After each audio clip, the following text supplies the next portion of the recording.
Estamos aqui em mais um podcast do RJ Mais Negócios da Associação Comercial do Rio de Janeiro. E hoje a gente vai falar sobre várias questões e uma delas é a longevidade. Então estamos aqui com a Lígia, que representa o movimento, o Grupo de Mulheres do Brasil, a Lígia Barbosa, com a Carlota, que é integrante do Conselho de Longevidade da Associação Comercial do Rio de Janeiro, e com a Helena Monteiro, que é também do Conselho de Longevidade e está lá com o Thor no Conselho da Pequena e Microempresa. Então, muito bem-vindas. Vem com a gente, vamos ouvir mais sobre a longevidade, como que isso, quais as oportunidades de negócio nesse segmento.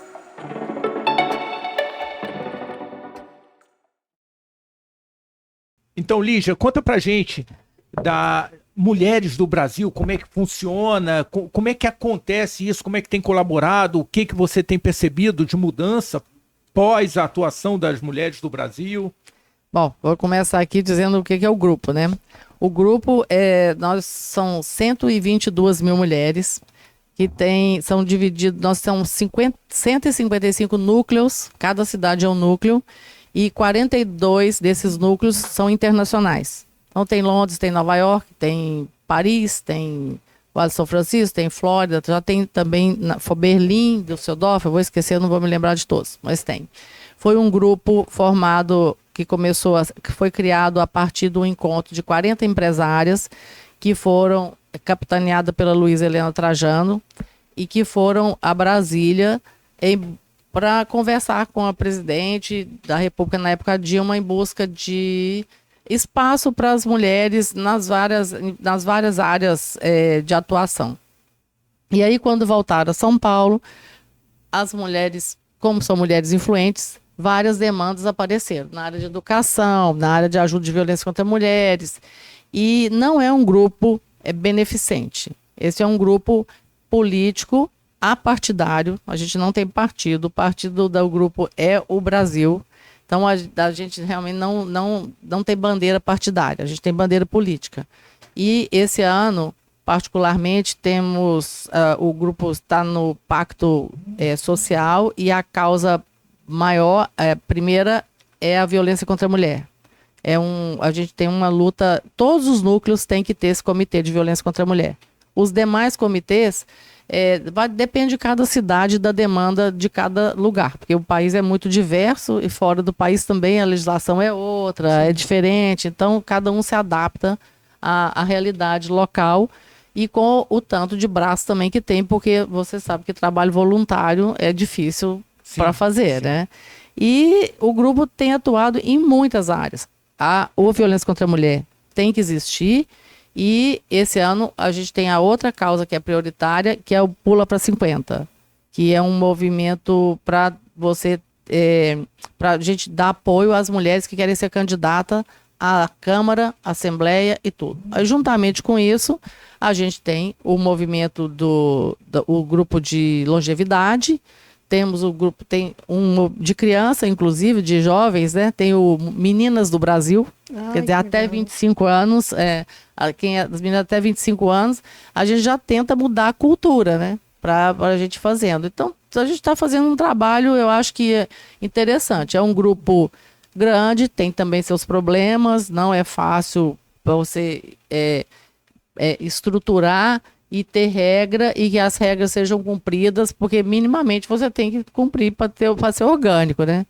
Mas eu acho que a gente tem ocupado um espaço interessante aqui nessa luta pelo protagonismo feminino no país e no mundo.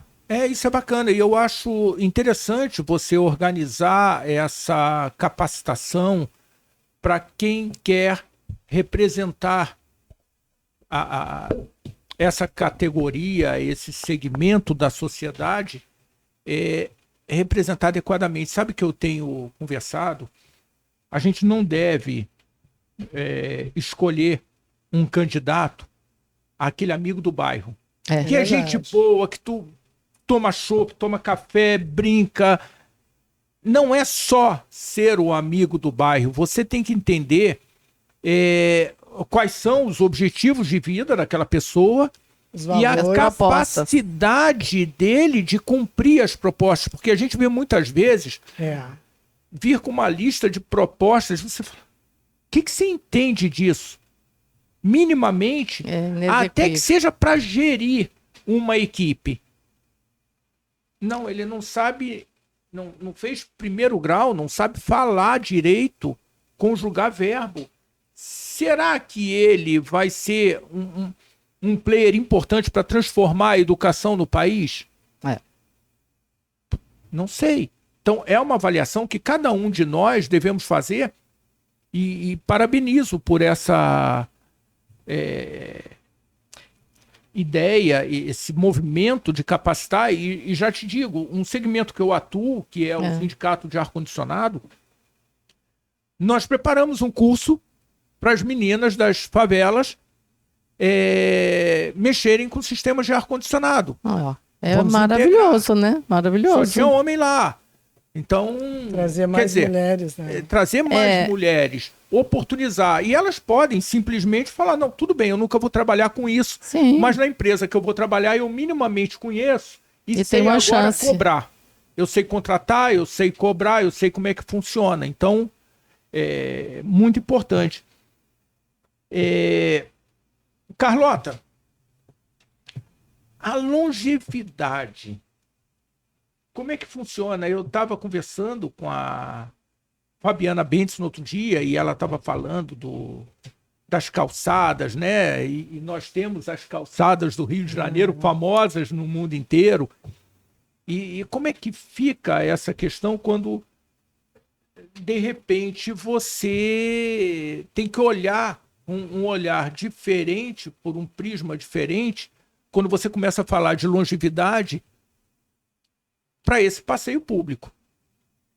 E tantos outros, né? Conta um pouquinho para a gente. Olha, Ricardo, é muito bom a gente estar aqui na Associação Comercial, justamente nesse 1º de março, com o Rio fazendo 459 anos, com uma mato-grossense que eu sou, a Helena é uma gaúcha e a Lígia é uma mineira. E eu sou um carioca. E recebida por um carioca. Você reflete o que é o Rio. O Rio é esse que abraça, né? Então, esse Rio que abraça, que a gente veio morar, que quer investir, que quer continuar, como o Josias muito fala, é esse Rio que a gente está aqui hoje representando, né? E logo mais você ainda vai falar com um urbanista que é fantástico, que é um coração do Rio. Eu não vou dar spoiler aqui de quem é, mas logo o pessoal vai saber. Já está dando. Já vai saber. Mas e por conta dessa questão das calçadas, a nossa base é Copacabana, que é um bairro de idosos, né? E a gente começou a fazer um projeto de reavivar Copacabana. Já que Copacabana ainda não morreu, então a ideia é a gente reavivar Copacabana com esse olhar do idoso. Porque o que mais tem hoje em Copacabana são idosos com problema de ficar aí nas calçadas, né? E não é o asfalto liso que nos preocupa hoje. Hoje, o que nos preocupa são as calçadas quebradas. E, além do mais, as calçadas ainda estão tomadas por, como você falou, nem sempre as escolhas dos nossos das nossas câmaras, nossos representantes, elas são felizes, porque hoje nós temos uma lei que beneficia o pessoal do comércio, teoricamente, né? Que a pandemia já acabou e não existe mais esse problema de abrir e fechar. Não. O que acontece? As calçadas estão tomadas por mesas dos bares, mesas e barulhos. Então, hoje, a gente tem um problema muito sério em Copacabana, até mesmo na orla de Copacabana. A orla de Copacabana precisa de ordem. Então, não é você vê internacionalmente, existe uma vida noturna, mas a vida noturna dependendo do lugar, ela tem uma hora para acabar. Copacabana não tem. O pessoal da orla está vendendo os apartamentos porque não para o barulho. Então, existe uma necessidade de ordenar. A gente não está pedindo para acabar. O Rio é isso, é alegria, né? É vontade de viver, mas a gente não quer que acabe, mas a gente quer que melhore a qualidade de vida, né? E essa é a proposta do movimento. O movimento surgiu para alertar o pessoal que a gente vai viver mais tempo e que viva melhor. Né? Sim. Você sabe, você está falando uma coisa muito interessante, porque às vezes a gente pensa dissociado de uma engenharia, por exemplo. Nós tivemos aqui com o novo presidente do CREA e ele falou que o CREA vai atuar mais fortemente em favor da sociedade na fiscalização, e às vezes a gente fala assim, fiscalização puxa, mas é punição. Não, fiscalização também é educação, não precisa necessariamente multar ou punir, mas sim orientar. Exato, e aí se insistir no erro, ok, em função da sociedade, ele vai acabar sendo punido, porque o que não faz sentido é um restaurante montar uma estrutura de música ao vivo e não contratar um engenheiro de acústica para cuidar dessa acústica. Não tem problema nenhum Copacabana ter som. Só Agora, se você não planeja e aí em função de um custo, você fala, não vou deixar para lá. Deixa tudo aberto e aí não contrata um engenheiro de acústica, que tem solução.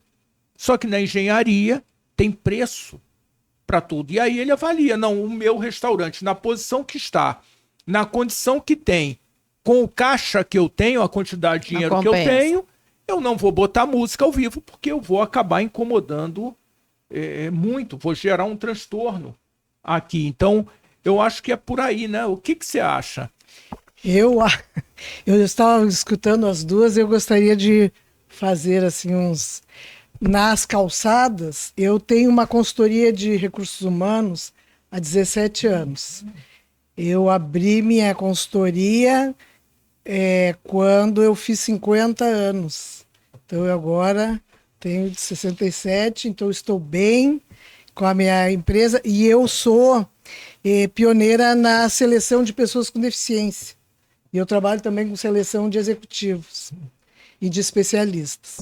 Então, as calçadas, elas não são importantes somente para a longevidade, para os idosos, como diz ela, né? Não pode...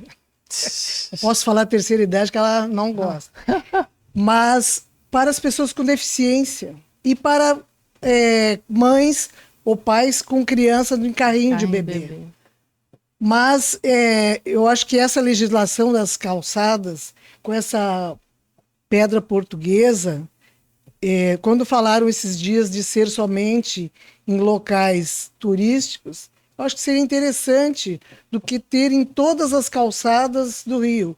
Por exemplo, no centro da cidade, tem uma parte que tem muitos moradores de rua que nós sabemos que eles catam a pedra para jogarem nas pessoas, ou eles mesmos, quando brigam, eles pegam. Então, isso vai formando buracos, né?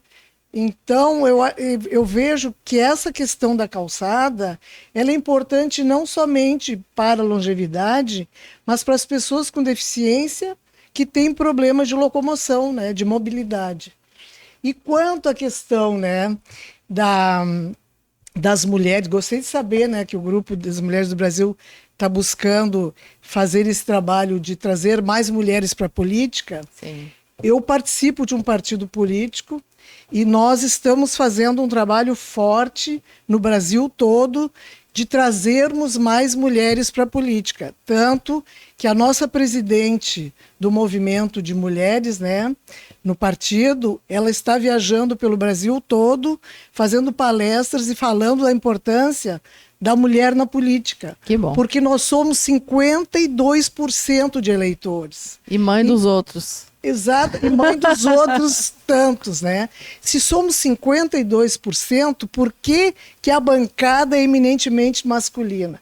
Porque hoje, muitas vezes, quando a mulher entra na política, ela é indicada pelo pai, pelo sogro, pelo ela filho. vai nessa... Ela não vem somente por ela não...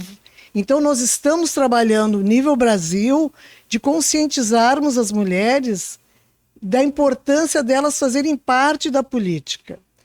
E política, né, porque quando nós vamos buscar, né, essas mulheres e conscientizá-las e trabalhar essa visão de pensamento político, elas falam, eu não gosto de política. Mas política a gente faz o dia inteiro, né? Exatamente. Fazendo compras, negociando. Isso é política. Somos seres políticos, né? Embora aqui no RJ+, na associação, a gente não faça política partidária.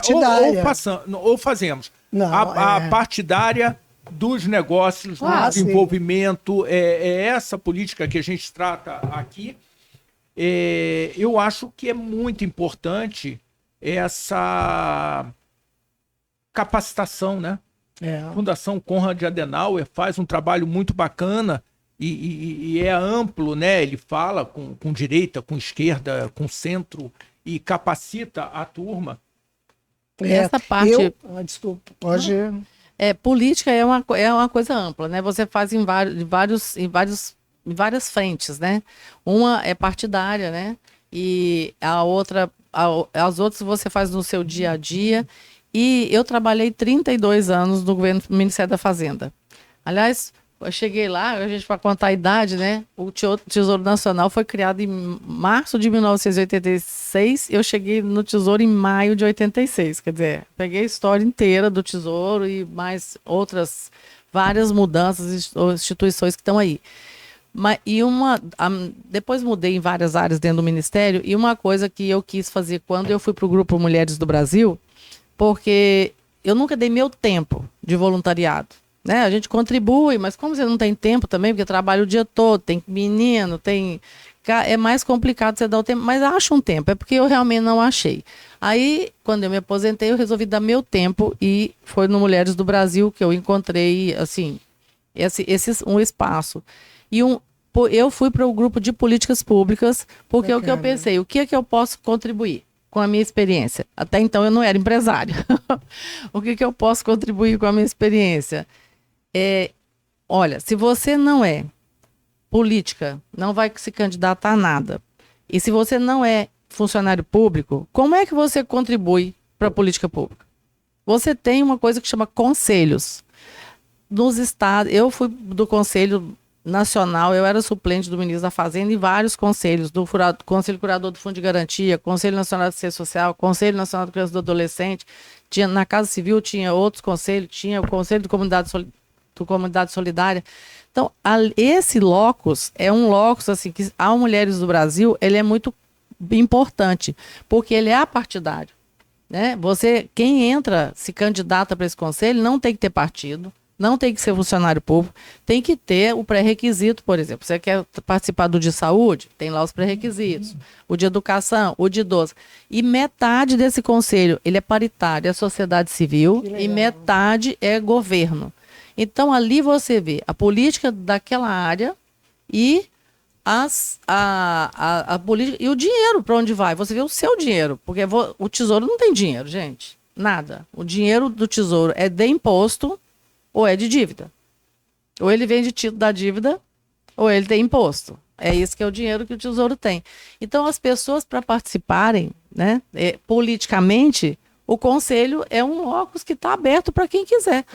Tem conselho de tudo. Né? Qualquer área que você se interessar, tem um conselho municipal, tem um conselho estadual e tem um conselho nacional. Comecemos pelo municipal, né? Exatamente. Essa conscientização é muito bacana, né? Porque muita gente não sabe isso. Isso é cidadania. Assim, esse movimento, essa ação, essa contribuição, a gente tem que sair daquele lugar da reclamação. É verdade, concordo. E ir para o finalzinho, para a ação. Porque é muito fácil a gente apontar vários erros. E na empresa mesmo eu falo sempre, mas o fulano, cara, me traz uma solução, ou então amanhã você vai lá fazer isso. Eu sinto que a pessoa sente um frio na espinha. Não, porque é muito fácil reclamar sem trazer a solução, É verdade. sem participar do processo. Então, quando você participa, você começa a entender ali facilidades, dificuldades, né? E ali dentro dessa linha, o pessoal trabalhando na questão, vamos botar um ônibus elétrico. E aí fizemos uma discussão no Conselho de Energia da associação. E aí o Gabriel, que é o presidente, falou assim, não, tudo bem, é que cada garagem de ônibus vai ter que gastar 50 milhões aproximadamente para fazer infraestrutura, para conseguir carregar os ônibus. 50 milhões? Aí afina a voz.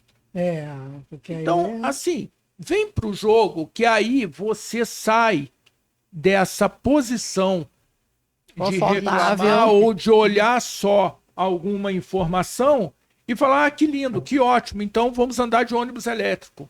Ou então assim, isso é o governo. Isso é para o governo.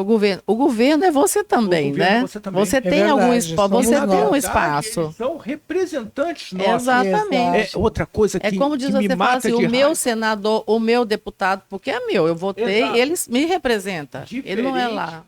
Diferente, Lígia, do cara dizer assim, eu me elegi. Ô, cara pálida, você se elegeu ou eu te elegi? Exatamente, é. Há uma Você inversão está aí nesse porque nós processo. te colocamos aí, né? Exatamente. Então, eu acho que é muito por aí. E a gente também está fazendo aqui uma conversa em homenagem ao Dia das Mulheres, né? Exatamente. Então, Somos guerreiros, né? Somos minoria. No- so- Não, nós somos maioria, só que a gente ainda não aprendeu que nós somos maioria e que nós temos muita importância, né? Eu vejo que no empreendedorismo é a mesma coisa. Hoje, o grande número de empreendedores são mulheres. Então, as mulheres precisam conhecer a sua força. Eu costumo falar, né, que se todas as mulheres soubessem, né, do poder que elas têm, nós seríamos muito maiores, né, em termos de resultados. O que ocorre é que nós ainda, na minha geração, eu acho que mudou um pouco e acredito que hoje as novas gerações estão mais conscientes, né? Mas eu, por exemplo, sou gaúcha da fronteira, fui criada por família bem tradicional gaúcha, onde quando eu comecei a trabalhar, eu comecei porque eu fiz o antigo magistério. Eu E também. assim, meu pai não queria de jeito nenhum que eu trabalhasse, porque ele dizia, por que tu vais trabalhar se tu tens a mim para te prover, né? Uhum. E eu falei, mas eu quero seguir as minhas vontades, né? Não a da... Eu tinha, inclusive, assim, voltando lá no século passado, sabe aquela coisa de escolher com quem tu vai casar, fazendo toda essa trajetória, assim, né? E eu não quis e acho que a gente paga preços, claro, como toda mulher que não quer seguir aquele script, né, que vem, né, já delineado pela família, mas nós pagamos ainda um preço alto, conquistamos muitas coisas, né, Carlota? E Lígia. Conquistamos muitas coisas, né? Conseguimos, né, a questão do voto, a questão do trabalho. Eu sendo empreendedora, né, com 50 anos, que meu sonho era ser empreendedora aos 60. E antecipei com 50 e acho que foi uma boa escolha, porque aos 60 eu não teria conseguido o que eu consegui aos 50, né? É verdade. E eu acho que já estaria mais...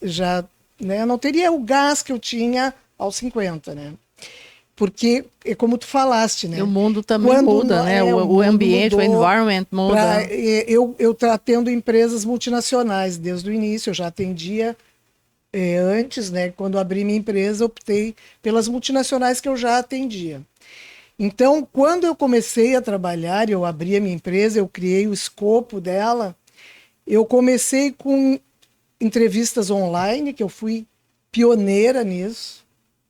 Então as pessoas me olhavam com 50 anos, mulher, abrindo uma empresa sozinha. Eu sou gaúcha, não tenho família no Rio, eu não sei meu filho, né?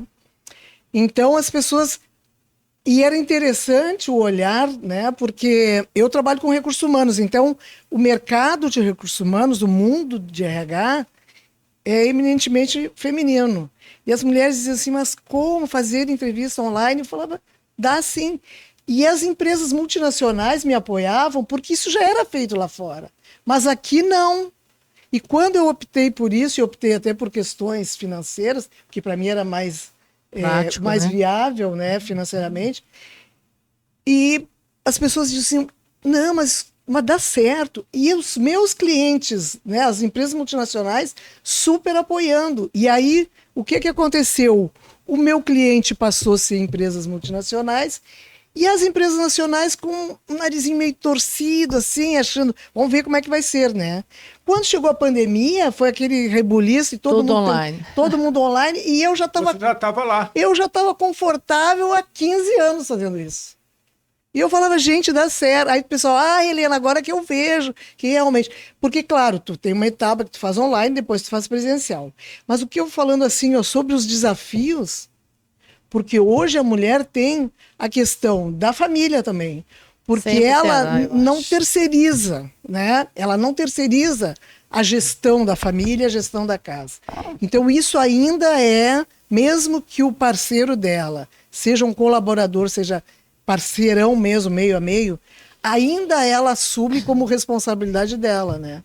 Eu comentei numa nossa reunião do conselho, eu fiz um trabalho para uma multinacional, eu implantei com eles, ajudei a implantar, né, uma fábrica na Bahia, onde eu fiz toda a seleção do CEO até o chão de fábrica. Então nós levamos 3 anos nessa construção. Então eu ia todo mês, ficava 10 dias lá, voltava, ficava mais 15, voltava. Então, sempre que eu ia fazer um processo seletivo de uma área lá, ia sempre a gestora de RH comigo e o gestor da área solicitante da vaga, né? Quando era um homem, nós chegávamos lá, íamos para a fábrica, trabalhávamos. Depois, no final do expediente, era a nossa rotina, né? Saíamos ali, bom, então tá, vamos jantar? Vamos. Dali nós já saímos para jantar, depois ia para o hotel e aí acabava o dia só no dia seguinte, né? Então, sempre era assim, ó. Íamos pro hotel, do hotel, né? Saímos do hotel, íamos para a fábrica, eu fazia o processo seletivo o dia todo, entrevistava todas as posições que tínhamos em aberto lá, estávamos trabalhando com os gestores das áreas, né? Quando eram homens, chegava no final do expediente, então tá, vamos embora, vamos jantar, vamos jantar. As mulheres faziam o seguinte, na hora do almoço, dá um tempinho que eu vou dar uma ligada para casa para saber se está tudo bem, se meus filhos foram para a escola, se a empregada, se eles comeram, se a empregada foi. E à noite a mesma coisa. Deixa eu dar só uma ligadinha para dar uma boa noite para eles. Né? Então, assim, ó, e os homens eu não via esse movimento. Porque ele terceirizava, ele dizia, eu estou a trabalho. Mas eu vou te dar uma Se tiver problema, vai ligar.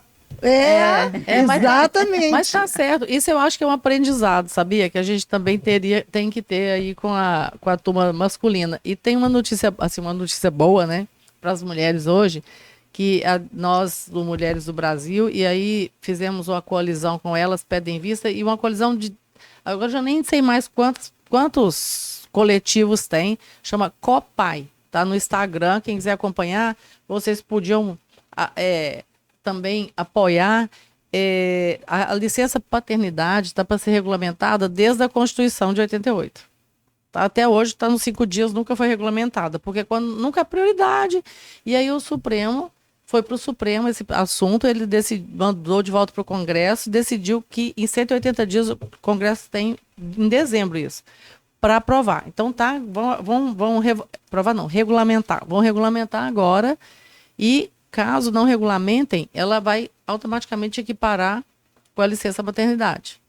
Então, assim, ele diz que não vai colocar em pauta o Arthur Lira, porque tem impacto orçamentário, mas a gente também coloca para as pessoas o seguinte, isso não é férias, não vai ter todo ano. Quantos filhos a pessoa tem? Vai ter 2 licenças na vida? 1 licença na vida? Quer dizer, tem alguns argumentos que não param em pé, mas a gente está com essa pauta lá no Congresso, porque a gente acredita que quando um mês vai ter que tirar desencontrada da mãe. O pai vai ter que tirar sozinho. Eu acho que quando esse pai for ficar sozinho com o filho, ele vai achar que creche é prioritário, ele vai fazer, eu acho que vai mudar de ideia, sabia?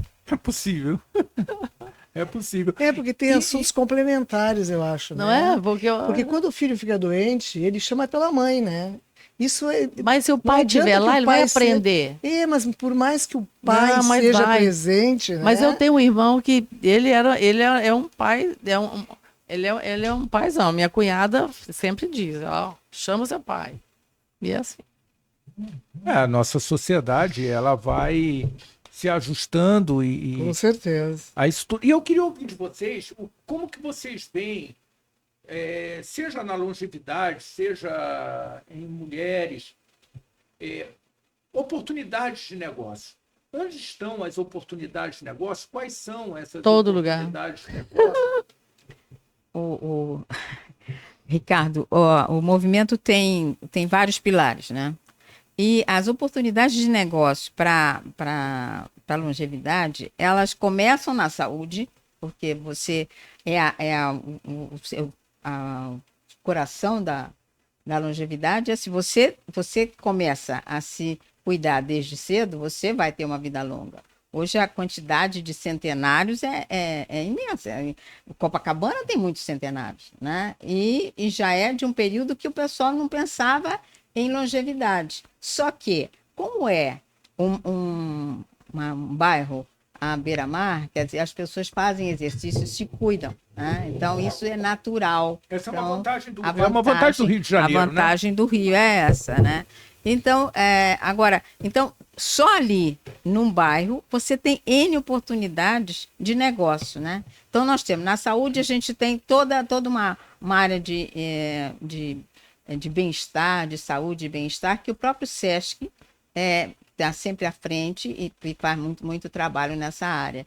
E nós temos muitas empreendedoras nessa área de fisioterapia, psicologia. Então, até logo que o movimento começou, a pessoa que mais estava contente com a questão da longevidade era a psicóloga, né? Porque as pessoas não sabiam como lidar com isso, né? Quer dizer, como é que eu vou continuar eu me aposento e aí, né? Como é que eu faço? Porque eu preciso fazer alguma coisa, que as mulheres não ficam paradas, né?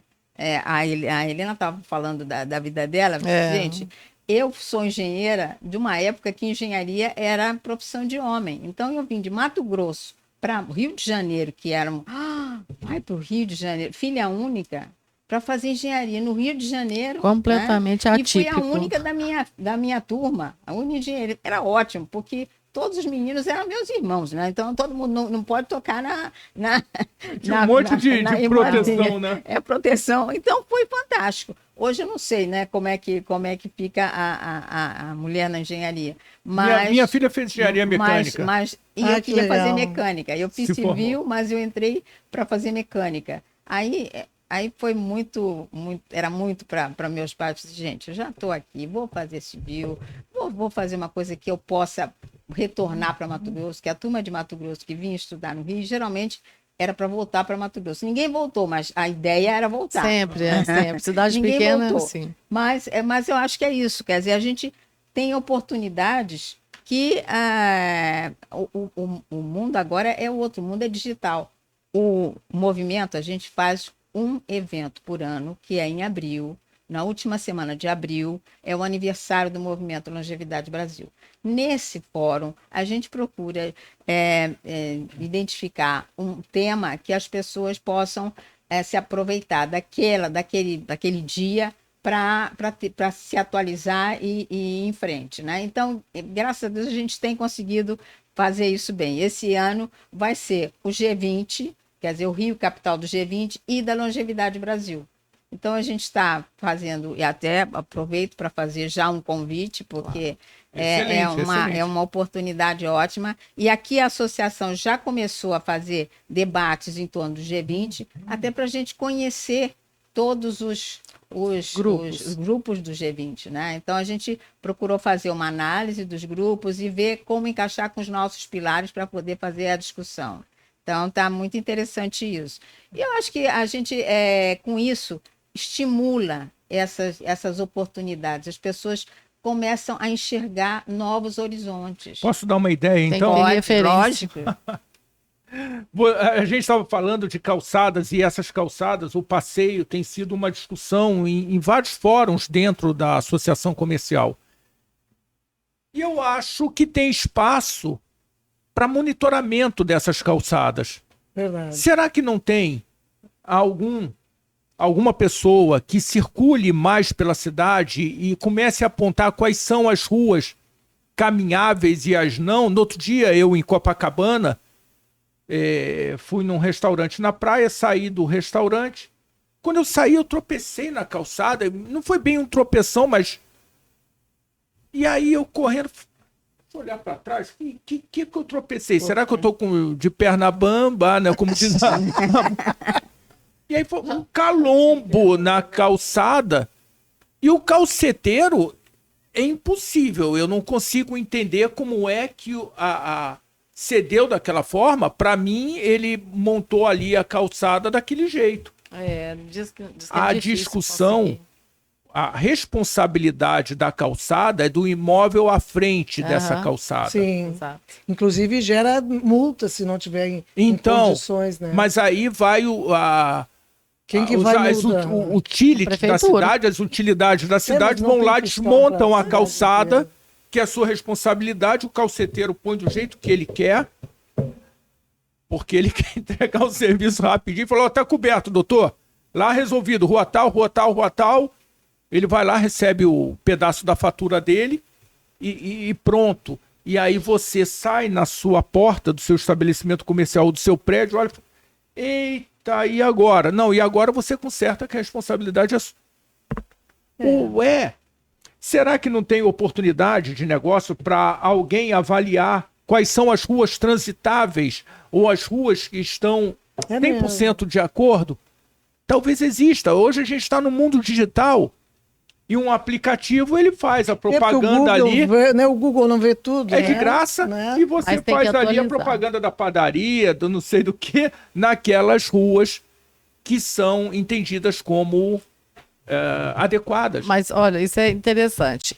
A regulamentação é da prefeitura, né? E a cobrança dessa área aí é da sociedade, né? De quem mora do a lado. participação, né?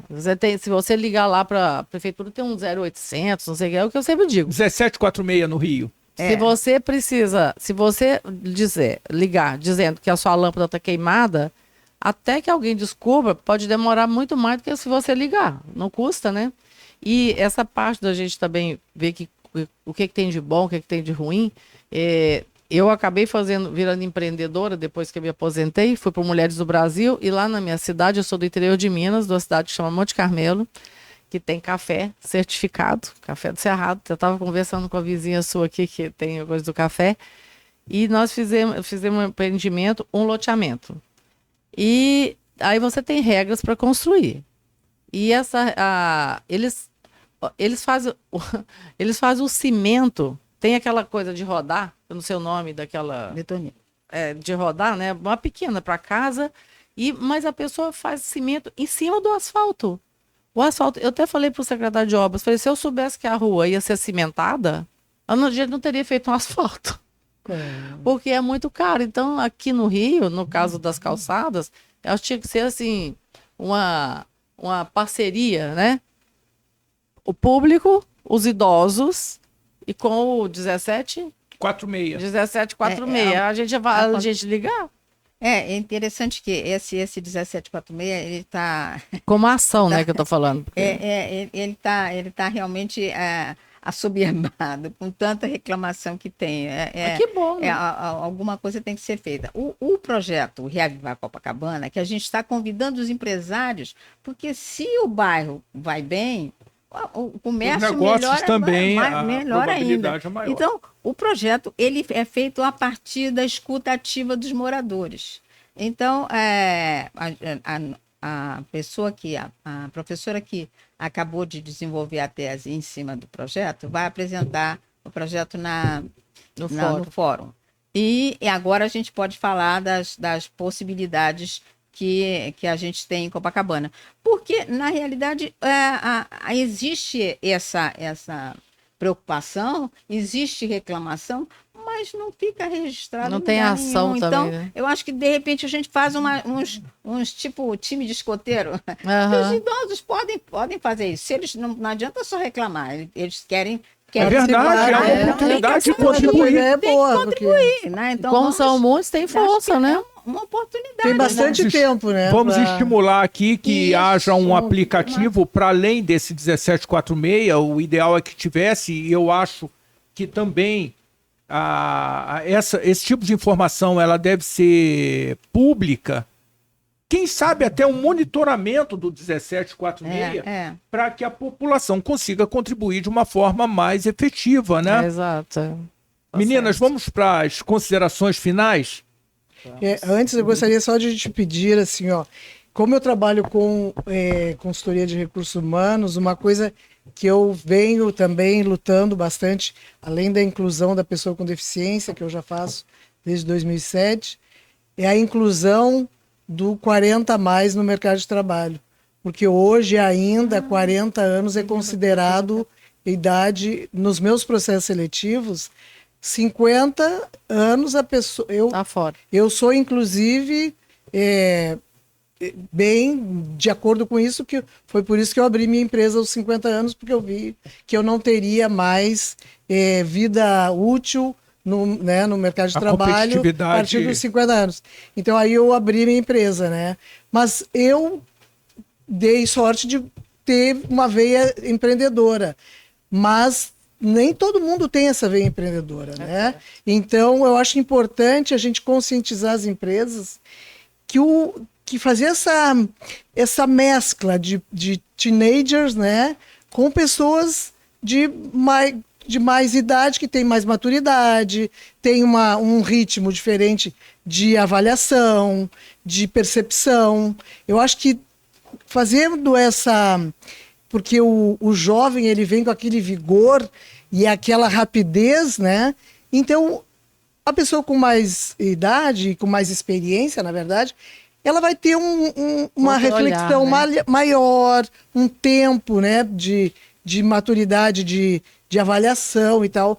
Então, é uma coisa que eu tenho batido bastante, assim, e tenho buscado conscientizar as empresas da importância de contratar profissionais com 50 a mais, né? Porque são pessoas produtivas, são pessoas, claro, que não é porque tem 50 a mais que vai ser, para isso tem os processos seletivos, né? Mas que a gente perca esse preconceito de que a pessoa com 50 não é mais útil dentro de uma empresa. Então, isso é fantástico, e muito bom. A gente fala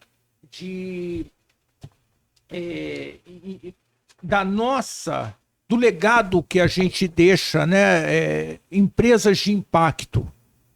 Qual é o impacto que a tua organização está deixando no mercado, está deixando nessa sociedade? E esse impacto ele volta para o lado econômico, ele volta economicamente. Então, talvez não as nossas idades, mas os mais jovens, eles olham muito para essa questão do impacto, para o que aquele produto... Para carro. Não vou de carro, eu vou de Uber. E a gente falava, não, eu vou de carro. Você está falando de hoje impacto. vou de bicicleta, muitas vezes, né? E vou de bicicleta, não a minha. Eu vou pegar aquela bicicleta que está ali disponível publicamente e vou nela. Ricardo, você falou de impacto e a gente, uma das últimas façanhas que a gente praticou foi criar uma startup Rio 50 Mais, que é para um projeto da PUC. É um projeto de empreendimento de impacto social. Então, foi muito interessante e a gente só não avançou mais porque não tínhamos verba suficiente para fazer a escolha de um parceiro de tecnologia. A gente entrou, foi muito interessante, porque como o movimento tem que comunicar a importância da evolução da longevidade, e a gente não achava um parceiro de comunicação, eu disse, bom, então a gente cria uma startup de comunicação. Então criamos, a PUC achou ótimo, entramos no edital da PUC e fomos avançando as etapas, e só não chegamos até no final. Vamos ver se agora, na próxima etapa a gente vai, mas eu acho que é isso. Vou te contar um segredo. Estimular. Que o meu avô falava, o dinheiro do homem não está aqui embaixo, ele está aqui. Então, eu acho que nós temos todos os fatores que ajudam aqui dentro da associação comercial, através do Centro de Negócios da RJ+, para fazer isso acontecer. Chamar a empresa a participarem, muitas vezes não participam porque não tem projetos que consigam tangibilizar isso. Então, vocês, as três, já estão convocadas para esse exército, para a gente fazer uma segunda conversa sobre oportunidades. Eu acho que é bem bacana a gente dar um espaço para os participantes do Conselho da Longevidade, para a gente não falar terceira idade, porque eu não gosto. Porque senão tem uma que briga. Para observar a cidade. Observar a cidade. Eu acho que a gente pode sair subindo um degrau importante, até porque quem tem mais idade, mais experiência, observa diferente, porque não observa com a velocidade do jovem, né? Bum. E nunca vi que tinha ali um letreiro. Poxa, mas o letreiro é abóbora, tá gritando. Eu não vi. Com certeza. E a gente viu todos os detalhes dos letreiros, né? Eu vou só terminar aqui também. Eu queria pegar carona na parte cultural e dizer que lá na minha contribuição como empresária da longevidade, não se aguenta mais, né? Eu fiz um projeto imobiliário, né? Mas, paralelamente, a gente tem um projeto cultural. A gente tenta... uma prima minha e eu, esse foi o quarto volume, o quarto livro. Ela montou um projeto, a Carmen Virgínia, que também é 50 a mais. Ela se mudou para Monte Carmelo, morava em Belo Horizonte, e eu também estou aqui lá, mas para contar a história da cidade pelos vários olhares, porque a gente define um tema e as pessoas que viveram aquilo ali, elas escrevem e a gente publica essa coletânea, faz um dia, o próximo tema é Cidade das Chaminés, porque a Monte Carmelo já teve 70 cerâmicas. Aí Brasília é quase todo de telha, mas com a coisa de tecnologia, hoje tem pouquinha, quase nada, foi substituído pelo café, o carro-chefe. Café é o carro-chefe aí da cidade. Aí tem todos os empresários do café também que escreveram aí na... Aroma da vida. Já tá me dando até vontade de tomar café. Eu acho que antes do próximo eu vou ter que tomar um café. Então a gente espera que contribua aqui, nesse empreendimento aqui. Eu fiz um parque, se você virar aí você vai ver, tá vendo? Na área verde da prefeitura, não é meu, né? A gente planta árvore, não é pra gente, né? Na área verde da prefeitura, na área verde que a gente tem que deixar no espaço, aí fiz essa parte aí de um parque. Plantamos aí quase 1000 árvores e eu espero contribuir para alguma coisa.